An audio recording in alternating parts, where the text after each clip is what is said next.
Hey YouTube, this is going to be my controversial parenting views tag. The first one is pro-life or pro-choice. I am pro-choice because this is America and we have freedom, and if women want to do that to their bodies or to themselves, then that is completely up to them. I believe in it when it comes down to rape or a very young child getting pregnant. I'm talking about the ages 13, 12.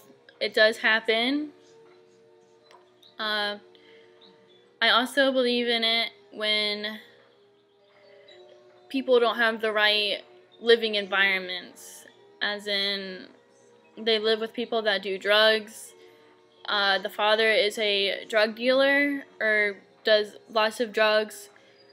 People that have been arrested many times and just wouldn't be the right parents to give that child the best life that they can have.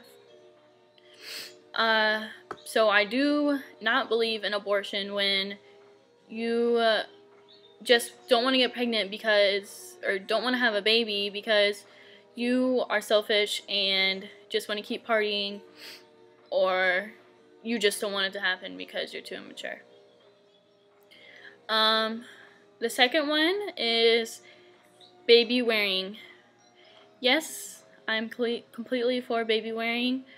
I have only done it once in the house. I've walked around the house. I put her in it so I could get things done, and it was very helpful. She was fussy. I put her in there, she went to sleep, and I was able to clean up around the house and get her diaper bag ready because we were fixing to go somewhere.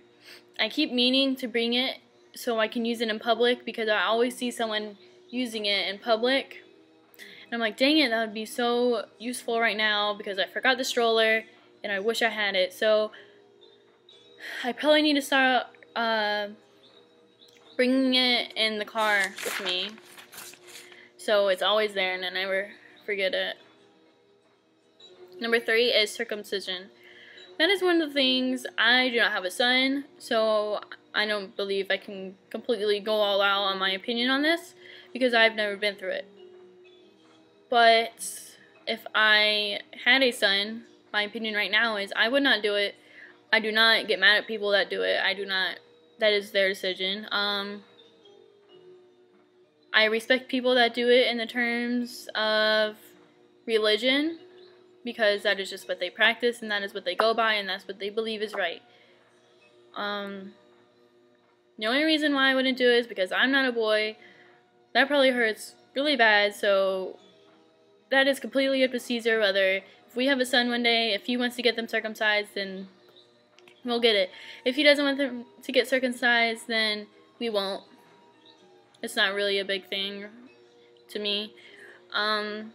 Number 4 is adoption. I'm completely for adoption. I don't see anything wrong with adoption. If a parent does not believe that they can take care of their kid to the best that somebody could, then that is very good that they are giving them up for adoption to a family that will take good care of their kids and provide them with a much better life. Maybe even one day me and Caesar will adopt since I had a C-section. Some cases, most cases, you cannot have more than 2 children. And the third one, some people do go on to having 3, but they recommend you not to. So if we have 2 kids and we want another one and we can't have another one, then we will probably consider doing adoption. The next one is baby piercing. I have nothing against baby piercing. The only reason why Vanessa's ears aren't pierced is because I want to ask her doctor first, and I do not have my ears pierced because my mom decided not to get my ears pierced when I was a baby. So I have been trying to pierce my ears ever since 6th grade. My body always has some weird reaction. They always get infected. One time my earlobe completely closed over my earring. That sucked really bad. I've had my belly button pierced. That does not work out. It got infected real bad, and it was not because I didn't take care of it. I took care of it very strictly. and that did not work out. And I have a scar where it used to be a real ugly scar. So once I asked Vanessa's doctor, and he says it's okay, I'll probably get it when she's about 3 months old or so she doesn't sit there and mess with them, because I want to get it done to her before she's at the age where she'll mess with them too much and irritate them. Number 6 is breastfeeding. I am completely for breastfeeding. I don't really know any mother that is against breastfeeding. I believe in trying breastfeeding first before you put your baby on formula. But I don't really see anything wrong with formula. It's just breastfeeding is milk completely made for that baby. I took a breastfeeding class, and our instructor told us that the milk you have with that baby will never be the same again. Even when you have another baby, the milk will be completely different because your body makes that milk specifically for your baby. So yes, breastfeeding is definitely best for your baby, but if you cannot breastfeed, put your baby on formula. I could not breastfeed. I tried. It did not work out the best that I would have liked it. I will definitely try harder to make it work the next time I get pregnant. If I get pregnant again ever, that I will definitely try harder. Number 7 is spanking. I am not against anybody who spanks, and I am not against anybody who doesn't spank. But I'm not sure if Vanessa will be spanked or not yet. I am not sure if I'm for spanking or not yet. I've been doing research. I mean, Caesar is completely for spanking. I don't know if I am, so I'm a little iffy about it. So we will definitely talk about that as she gets older, what we're going to do for her disciplining. I would like to try other ways to discipline her. And if that is not working, maybe we will have to try spanking, but I'm not against anyone who does. I was spanked when I was younger, so that is that. Co-sleeping.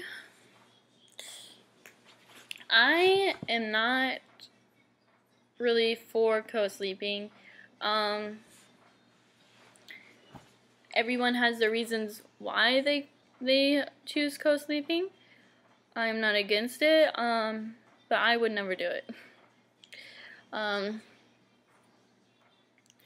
I wouldn't do it because I believe that the bed is for you, for the parents, to get their rest, so they can wake up the next morning and give their kid the best care that they can. I'm not saying people that co-sleep cannot give their kid the best care that they can, because some people believe co-sleeping is the best. I just believe, for me, I need my time, since I'm a stay-at-home mom, where Vanessa is not with me. I'm not saying I do not love Vanessa. I love Vanessa so much. But I like that time of relaxing and not having to worry about anything. So, yes, if Vanessa becomes sick when she's older and she wants to come sleep with her parents, of course she is more than welcome to come sleep with us. I don't want to develop anything where she thinks that she can come sleep with us whenever she wants. She has her bed, she has her time relaxing, and we have our time of relaxing, and that is at night. Home versus public versus private versus charter school. I really do not know what charter school is. I'm going to be honest. Maybe I'll do my research on it one day. The only reason why I do not want to homeschool Vanessa is because I want her to get the best education possible. And I do not believe that I can do that. Public school kids get scholarships to college more than kids that are homeschooled do. And I'm not against people that homeschool their kid. I just don't think that's going to be good for us in our case. Why I don't like public school, yes, it's the negativity that they will start to be around once they get into around 6th grade or so. But, you know, I believe she is going to have to learn how to deal with negativity rather than not.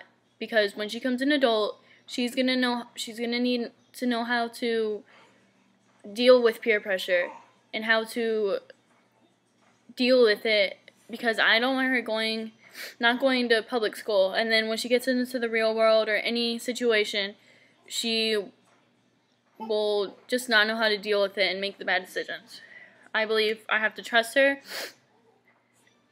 enough to make the right decisions by the way that I parent her, and you can't really absolutely control what decisions your kid is going to make as they get older. So as long as I give her the right parenting ways and teach her what's good and what's bad, I'll have to trust her that she's going to make the good decisions. Number 10 is vaccinations. I am completely for vaccinations. I haven't made my mind up against flu shots or anything yet. Hold on, she is. Vaccinations. I have not made my mind up about the flu shot yet. I have never got the flu shot, and I get sick all the time, but that's probably has to do with me going to preschool and a daycare, and that is not going to be the situation. Here, she is not going to be going to daycare or preschool. She will probably go straight to public school.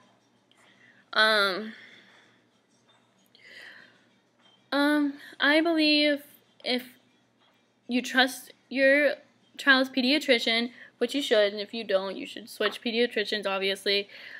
But if your pediatrician tells you it's okay, it's okay.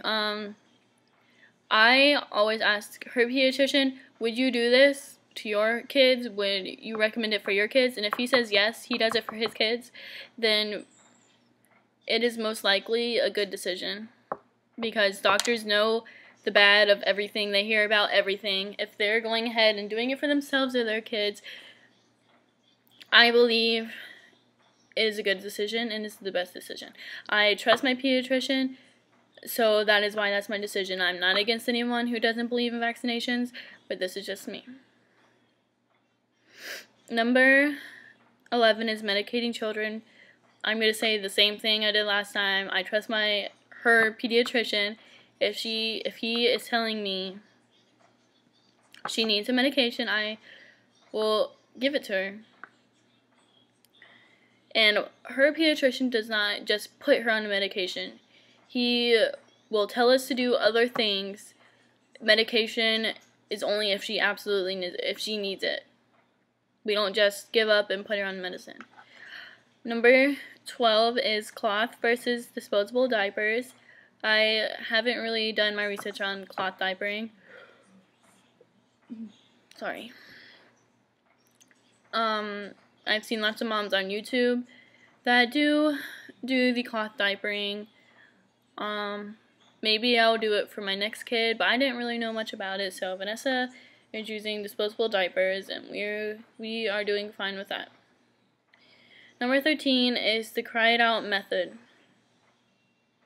The only reason why I wouldn't believe in it is for the parents that will put their kids in the crib when they're not tired and just let them scream, and scream for hours, and we'll just leave them that way. That is the only way I don't believe in it. If you're only letting your kid cry for a little bit, and if they're crying for a certain amount of time, you go in there and check on them. But yeah, if they have all their needs met, it's okay. I think it's okay.